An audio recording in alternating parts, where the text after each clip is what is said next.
Our first story of the day, Women's Day 2025, comes with the theme Accelerate Action. Because change doesn't necessarily come from waiting, it comes from moving forward and refusing to settle for the status quo.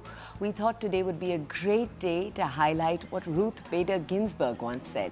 Real change, enduring change, happens one step at a time. So today we are speaking to women who are taking those steps boldly and with purpose. And what better way to mark this than spotlighting three women, three creators from three different industries. All right, first up, we're going to have with us Dr. Tanya Narendra, better known as Dr. Cutress. She's one of India's most followed sexual health educators. She's smashing taboos. Frankly, she's been doing it for years now. And obviously, the whole goal is to make medical knowledge that's good for you, more accessible. Good morning, Tanya. We can actually see you already. We also have with us Shivangi Lahoti. She's a fashion designer and educator.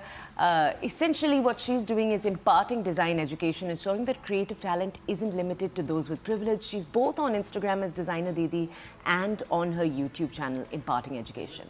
But when we look at women creators, we can't just talk about fashion. We can't just talk about medicine because these are fields where women are there. We have to talk about finance. This is one field which is infamous for having so many men. Ladkiyon ko numbers samajh mein nahi aate is a myth that it's high time we break it down. And so to do all of that, we've got Anushka Rathod with us. She's a content creator. She's also the author of The Money Guide and is also demystifying money matters, helping India's youth take charge of their finances. So, ladies, welcome to the program. Welcome to TBC. It's an all-women's club this morning. Couldn't be happier about that. And to open, can I just ask all three of you to answer this one question, which I believe is often on everybody's mind. You know, what is this one rule, maybe in your industry, which is said to be either, you know, atypical thing or whatever, that you have broken and very proudly broken as a woman? Yeah? So think about it. Let me put Anushka on the spot because I know she's the one leading it. Yeah.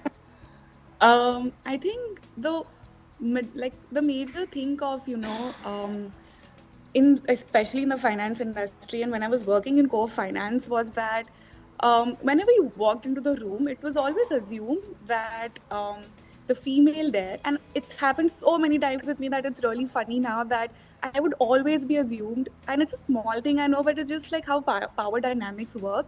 Women would always be assumed to take minutes of the meeting, and so many times, even if you were an analyst, you were assumed to be the secretary or, you know, assistant to someone. And I think what I just stopped doing there is I just said, no, I'm sorry, I can't do that. I also want to participate in this meeting. And I also want an equal, you know, and I am an equal. It's not that I want an equal. And I want to be a part of a discussion where you take what I say, regardless of my gender or not even considering that, you just take what I say as important as what others are saying. And I think in finance, you know, there would be teams of like 20 people and we'd be like one or two females and we'd always be underconfident. We'd always second guess ourselves. But I think with time, what I have learned and what I've understood is that regardless of what your gender is, if you are confident enough and if you take up space, the world somewhere allows you to take it also. So just do that. So Anushka has unapologetically broken the rule of not taking a seat on the table. She now takes a seat on the table. Dr. Cutress. I think mine's slightly left field simply because I don't see a lot of human beings talking a lot about sex and sexual health in a public sphere. So I think it's slightly left field in the way that I'm not sure if it's a woman space that I broke into. I think it's a human space that I broke into, which I think has been quite the challenge. And it has been something that it was very out of a very, very small space. There's a very, very tiny niche of people that talk about sexual health and that talk about women's health in particular. And to do that as a woman on the internet in the day and age when there's a lot of trolling and this is like a national problem at this point. Yeah. I think that's where things have gotten very, very interesting in a fun sort of way and a not so fun sort of way as well.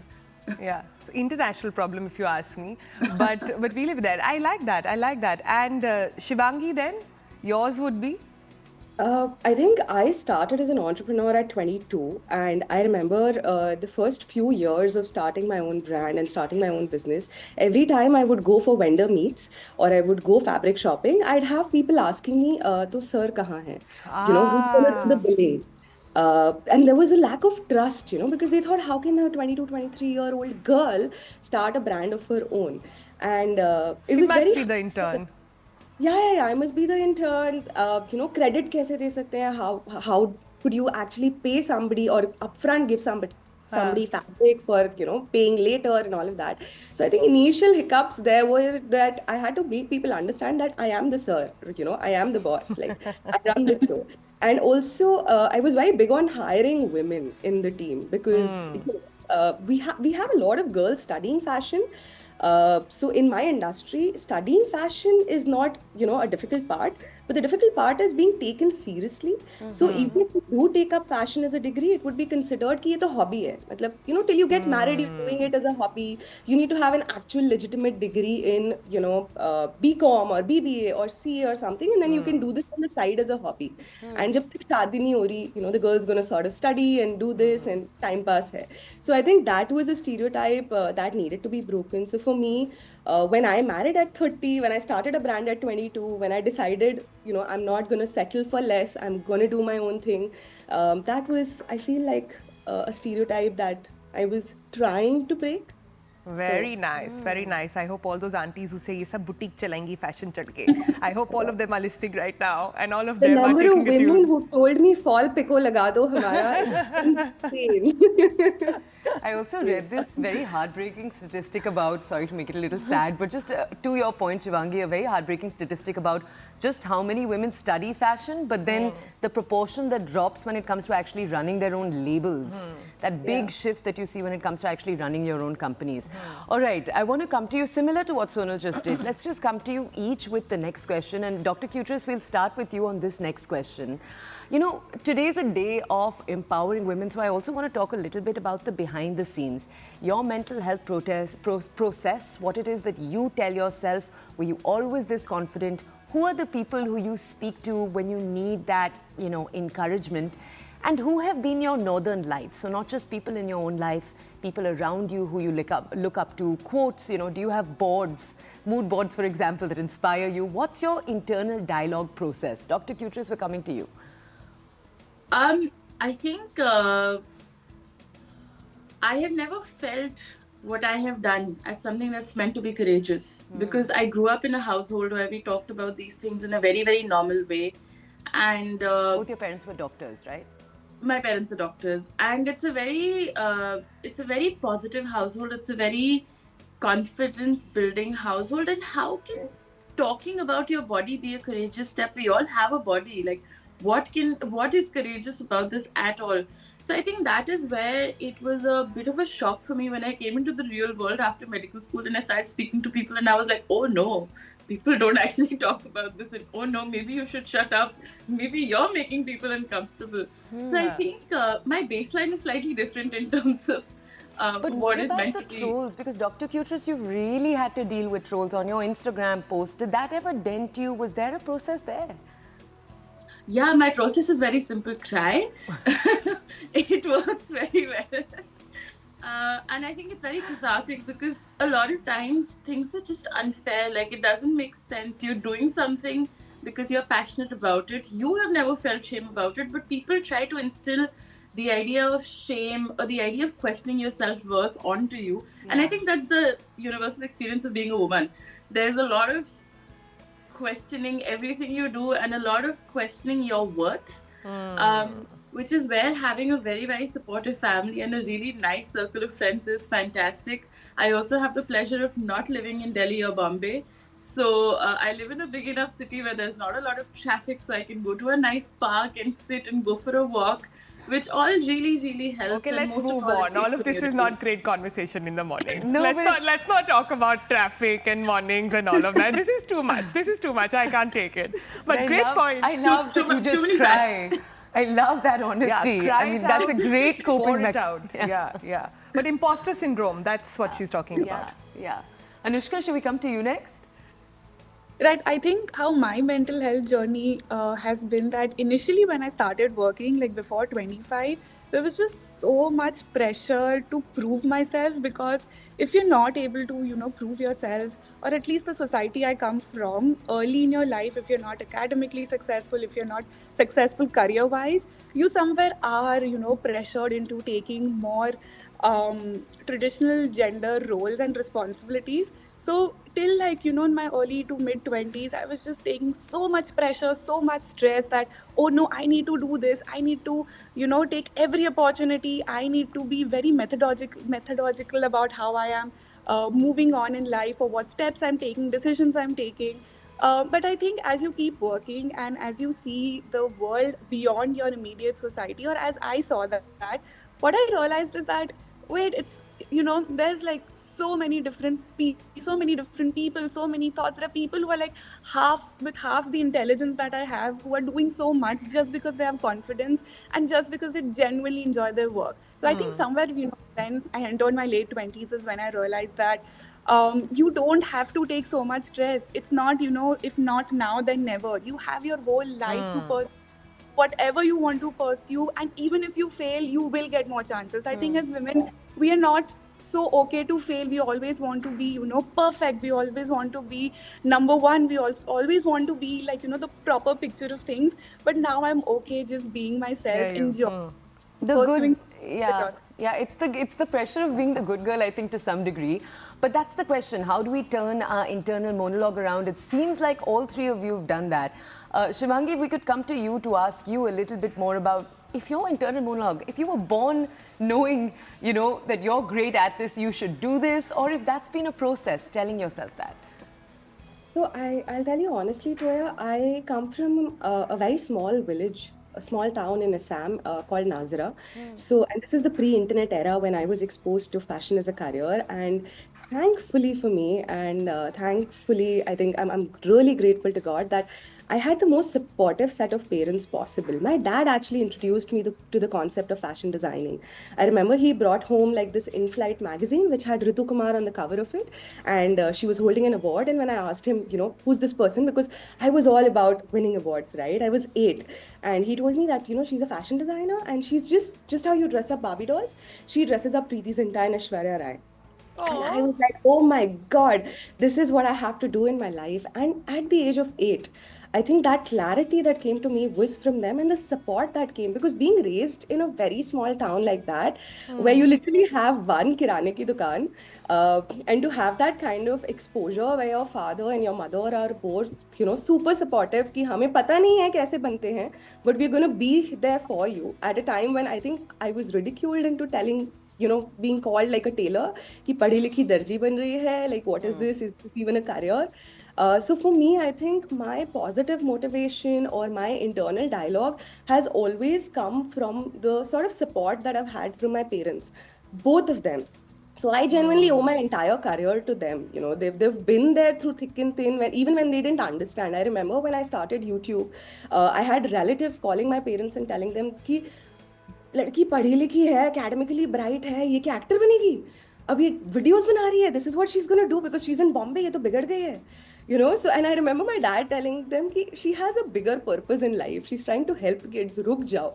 Give her some time, right? So, because I did not ever have to face it upfront, they were always sort of shielding me. They were always letting me do my own thing, and they were always sort of taking care of all the external sort of drama that was going around. I could actually do what I wanted to. Yeah. So, I think for me that from a mental health space, I think when you have the support of your parents, half the battle is won, yeah. Because ghar mein, if you don't have anybody to fight with or anything to prove to anybody, then the world is secondary. It doesn't really matter. All of that is external noise. You see the pattern over there, good parenting, your internal voice. It always starts at home. It always starts with your core 3 or 4 people, and that is so nice. But can we move on to, now that life has happened, now that all of you have achieved this sort of, or I don't know if it's success, if it's a pursuit, or all of you are on a path that you're happy about. Can I ask you about this phrase called women can have it all? Is it empowering or is it absolutely exhausting? I want to start this time from Shivangi and then go the other way. Yeah. I think it's empowering. I love the idea. I believe in manifestations. I really do. So, Toya, when you were talking about, Sonal, when you were mentioning manifestation boards and mood boards and all of that, it's an yearly ritual for me. I make it a point. I write down everything that I have to achieve in a year. And I am always looking at it, and no matter what I'm going through internally, I'll always be thinking that ये सब तो करना ही है, ये सब तो करना ही है, this is, and I think that approach in life usually does help. I mean, a news feature was one of the things last year on my vision board. कि अब बहुत काम कर लिया, अब एक बार ही तो आना है. And I actually started with the Breakfast Club last year. And, so I think when you put yourself out there, why not? Why not? We deserve it all. So why even question it even for a second? And I know men are going to hate me for saying this, but so many times in my career, I've seen that mediocre men get better jobs and positions than excellent women. And better pay. There is the pay parity because the pay is really a clincher there. Sorry, I just... It is, and it's so frustrating. Stop it, Toya. Bosses are watching.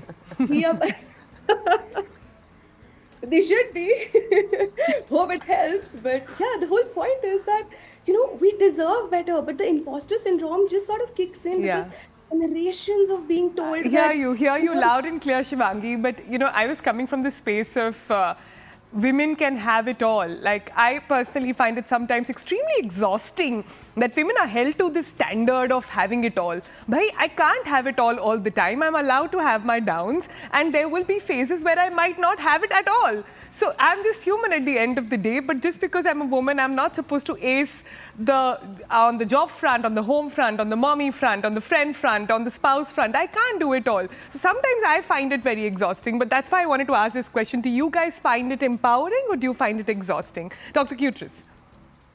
I think the last time you and I met, we were talking about, you were sharing your experience of, becoming a recent mother and how much that brings on to your plate. And I think women are fed this impossible lie that you're supposed to have it all. And I find it very exhausting. I also think it's a very capitalistic notion that you're supposed to have it all in a way that the world defines for you. It's very funny you bring up this question today because my phone wallpaper is literally a very happy mushroom that says the key to having it all is that knowing you already do. And I think that reframing has done wonders for me, for my mental health, and the kind of pressure we put on ourselves as women and society puts on us as women to define what having it all is. Just because I'm not married, just because I have a certain way I lead my life, does that mean I don't have it all? Who is to define that? And I think it's a very, very personal definition without putting a lot of, as women, we question ourselves so much, I think more than the average human being. So I personally don't subscribe to this notion, and I also think it is a bit done to death. Anushka? I completely agree. It's exhausting. And I think we've already made the relevant points. So I'll just say that I don't want to have it all. And I am making very active efforts to not have it all. What I want from my future is to have a partner, is to have an equal partnership where we distribute things equally. And if in certain areas in my family or my social circle, I deem as, or I come across as someone who is not the most ideal, I am completely with it. I want to live life according to my terms. And the only people who have to understand that is people who are close to me, people who matter to me. So I don't want to have it all. I just want to have the life that I want to have. We discussed this a lot, and I remember just a few days ago we were talking about the Michelle Obama quote that you can have it all, just not at the same time. Yeah. And if you change the way, similar to what you were saying, Dr. Cutress, if you change the way you look at it, maybe that can help us all sort of get ahead with our day-to-day. I want that wallpaper, Dr. Cutress. Yeah, the little mushrooms. I want it on my vision board now. That's our TBC takeaway today. Wait, so can we ask you, because today is Women's Day, I want to give all of you a jadoo. Tomorrow, but every day. Not even every tomorrow, day. Actually Saturday. Every day is Women's Day. Yeah, let's just give you guys a jadoo ki chhadi right now. I want to ask each of you if you could change one thing about the way India thinks. and it can be particular to your field. So Dr. Cutress, I know every day there are trolls who post silly comments on your videos. It can be in regards to the way they look at their sexual health. We can come to each of you for this question. Anushka, let's actually start with you because we came to you last time. What's the one thing you want to change about the way it can even be young Indians think? Yeah, it's just that women can understand finance. Women are good with math. Just give them the opportunity. It's not a cerebral problem, it's an opportunity problem. Just give them education and they will take smart financial decisions for everyone. It's been proven women are smarter and better at finance and making financial decisions than men. Yeah. You want to go to Dr. Cutress next? Yeah, let's go to you. Okay. I've been called a very demanding and ambitious woman, so I'm going to stay true to my brand. And I'm going to ask for two things actually. The first would be that the HPV vaccine goes on the national immunization protocol. So India is the country that leads the world in the most deaths from cervical cancer, which is the only cancer in the whole world that is preventable with a vaccine. So I wish that the vaccine is available free for all. Currently, it's like 9,000 rupees per dose if you get the dose after the 15 years of age. That would be number one.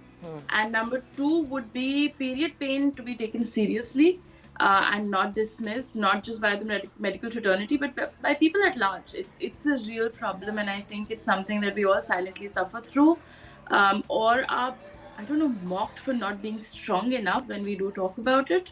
So I really wish that changes. I hope some women love parliamentarians are watching all of that was just said. Yeah, Shivangi.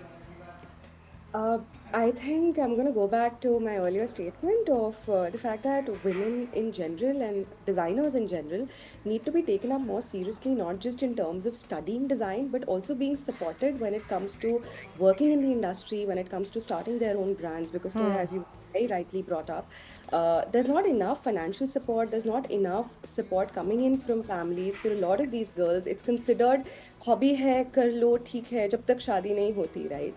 So I would really want that narrative to change, where you take your daughter's profession just as seriously as your son's, and you invest in your daughter's career more than you invest in her marriage, because that's usually the case. Yeah, that's where the saving Tarun happens. Tahiliana lehenga wear a Sabyasachi lehenga because she's graduated from a design school. But what about that career, right? So rather than investing that crore rupee in her shadi, maybe invest that in her business and let her become independent. Or So- let her choose. Let her choose at least is my hope, let her right? give her the option to choose. Give her the option to at least choose and give her the time to actually use her learnings from her creative career and her design degree. Use it in the industry, right? Rather than just sort of putting it as a tick box or a check box on the list of things you've done. Ki haan, padha diya, kar diya, and now that's it. That's about it. So, yeah. Yeah. Okay, we have a little more time, so let me just go around the table on one more question. What is the one thing women should stop apologizing for in 2025? Everything. But we will come to you for more nuanced answers. Yeah? One thing that women should stop apologizing for. Dr. Cutress. Their body. I think a lot of women feel so conscious, especially when it comes to intimacy, that the first thing they'll apologize to their partner will be like, I'm so sorry, like my body looks different to what you're expecting it to look like in pornography.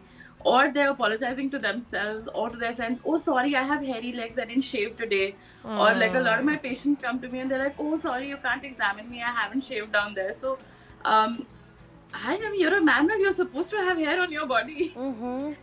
So I really wish we took more ownership and more dignity and took up space in our bodies. Anushka, what are you hoping women stop apologizing for? Just for not being like 100% perfect all the time. It's okay if you are you have your low days, your down moments, and it's okay for asking for help. You don't have to apologize if you don't know something or if you're not being able to do something at work, and even if you're not able to manage it. Just stop being sorry for not being able to do it all, and just ask for help. And I'd also want to before we move ahead say these one things. Both of you are like just such smiling assassins. Like you've been making such smart and important statements but with a smile, and it's great. I think you're putting it across in like a very friendly manner, but there's such important points. I'm so glad you said that, because a lot of people think that just having a smiling, pretty face, caked up in makeup is all that it takes to run TV channels, or all that it takes to run shows. But I'm so glad you brought it up, Anushka. Really, really sweet of you. And I think that I say that for both Toya and my behalf, and the team, which is largely Yeah, I was women. going to say we have a woman Largely women team. Yeah, that's probably wanna smiling say- right now. Yeah. Yeah. So just want to say thanks on their behalf as well. Shivangi, you're going to stop apologizing for what? I think everything in general. I think we need to stop being sorry for being late, stop being sorry for not showing up for a family event because we were busy with work, stop showing up for yeah. Yeah, I feel like there's so much guilt attached to not being able to be there at all times as a sister, as a daughter, as a wife, for everyone at all times. And it kind of gets exhausting sometimes, and you want to sort of not hold yourself. I mean, it's okay, to not have it all together and to sort of be yourself sometimes. And I feel like that's so important as well. So 100% stop apologizing for who you are, and also stop apologizing for your dreams. I feel like so many women out there are sorry for having dreams, they're constantly guilty about it. ज़्यादा सोच लिया, ज़्यादा सपने देख लिए. So I feel like if you stop apologizing for all of that, you're going to be so much happier. So yeah. If we could almost have women spend more time on their dreams, and I just mean even dreaming about your dreams. You know what I mean? The process of thinking about what you want, how you want it to look. And I don't mean, an object, I mean the things you want to achieve in your life. It can be so indulgent, but it can be so, so rewarding. Yeah. Yeah. All right, couldn't have asked for a better start to the morning. Thank you all, ladies, This for joining felt like us. therapy, yeah. Yeah, this did feel like therapy. You're right about that. This has to be a club that goes on. The Breakfast Club has turned into a women's club this morning, and we are absolutely unapologetic about it. All those comments that we're going to get on YouTube, but what about men? मर्दों की बात क्यों नहीं करते? उनकी भी बात करेंगे. Men's Day आने दीजिए, उनके बारे में भी बात करेंगे. तब हम गायब हो जाएंगे, but No, why not? We'll embrace that as well. We are not taking sides over here. Thank you all so much for joining us. Thank you for doing what you're doing, and good luck with going and achieving everything that's on your vision board. Thank you you. so much. Thank you. Goodbye. Have a beautiful day.